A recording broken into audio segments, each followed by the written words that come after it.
அதான் சொன்னேன், இது அமைஞ்சிட்டாலே போதும், அதான் ரொம்ப சிம்பிள்னு சொன்னேன். அதனால இங்க டெய்லி நடக்கிற பிரச்சனைகளுக்கு சம்பிரதாயத்துக்காக ட்வீட் போடுறதும், சம்பிரதாயத்துக்காக அறிக்கை விடுறதும், சம்பிரதாயத்துக்காக நானும் மக்களோட மக்களா இருக்கிறேன்னு காட்டிக்கிறதும், சம்பிரதாயத்துக்காக மழை தண்ணியில நின்று போட்டோ எடுக்கிறதும்,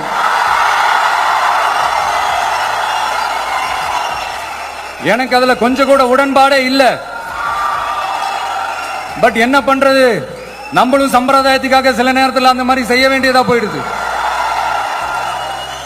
அதாவது என்ன சொல்ல வரேன்னா, மக்களோட உரிமைகளுக்காகவும் அவங்களோட உணர்வு பூர்வமாக இருக்கணும். என்ன ஒவ்வொருத்தரும் அவங்க குடும்பத்தில் ஒருத்தனா நினைச்சிட்டு இருக்கிற அவங்க தமிழ்நாட்டில் அவங்களுக்கு எங்க என்ன பிரச்சனை நடந்தாலும் அவங்களோட உரிமைகளுக்காகவும் அவங்களோட உணர்வு பூர்வமாக இருப்பேன்.